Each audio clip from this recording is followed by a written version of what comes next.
Train पटरियों पर भाग रही थी। अंदर एक छोटी बच्ची चुपचाप बैठी थी। उसका नाम था अनन्या और वो अपने परिवार के साथ सफर कर रही थी। ये सफर तो खुशियों भरा होना था, नए नए जगह देखने का मौका।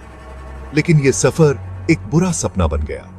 अनन्या के माता पिता सामान में व्यस्त थे। वो कुछ देर के लिए अकेली रह गई। तभी टिकट चेकर आया। पहले तो वो दोस्ताना लगा, टिकट मांगा जो अनन्या के माता पिता के पास थे। लेकिन उसका व्यवहार बदल गया। वो ज्यादा देर तक वहीं रुका रहा।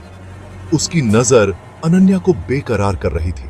उसे एक अजीब सी घबराहट होने लगी। ये आदमी जिसे सफर सुरक्षित बनाना था, वो उसे असुरक्षित महसूस करा रहा था। चेकर की हरकतें बढ़ने लगी। उसने गलत बातें कही। उसके शब्द ढके हुए थे, लेकिन उसका इरादा साफ था। अनन्या, जो अब भी एक बच्ची थी, घबरा गई और डर गई। वो अपने माता पिता को आवाज लगाना चाहती थी, लेकिन डर से उसकी आवाज ही नहीं निकल रही थी। उसने उसके हाथ को छुआ। एक पल के लिए एक गलत स्पर्श। अनन्या ऐसे पीछे हटी जैसे उसे आग लग गई हो। उसकी मासूमियत भंग हो चुकी थी। ट्रेन की आवाज अब उसे अपने दर्द का मजाक उड़ाती हुई लग रही थी। खिड़की के बाहर की दुनिया, जो कभी अजूबों से भरी हुई थी, अब धुंधली दिखाई दे रही थी।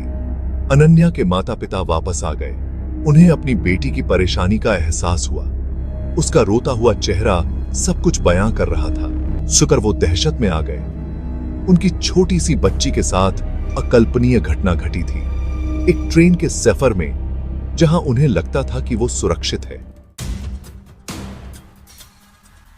चेकर की हरकतों को बिना सजा के नहीं छोड़ा गया। अनन्या के माता पिता चुप रहने वालों में से नहीं थे। उन्होंने इस घटना की सूचना अधिकारियों को दी। पुलिस को बुलाया गया, बयान लिखवाए गए, चेकर को हिरासत में ले लिया गया। कानून अपना काम करेगा। चेकर पर छेड़छाड़ और हमले के आरोप लगाए गए। उसके खिलाफ सबूत मजबूत थे। अनन्या के माता पिता न्याय मिलते देखने के लिए दृढ़ थे, सिर्फ अपनी बेटी के लिए नहीं, बल्कि उन सभी बच्चों के लिए जो सुरक्षित यात्रा करने के हकदार हैं। लेकिन क्या यह काफी होगा? कानूनी प्रक्रिया हालांकि जरूरी है, लेकिन इस दर्दनाक अनुभव को मिटा नहीं सकती। अनन्या की जिंदगी हमेशा के लिए बदल चुकी थी। डर, वो गलत स्पर्श एक ऐसा निशान छोड़ गया जो कभी नहीं मिटेगा।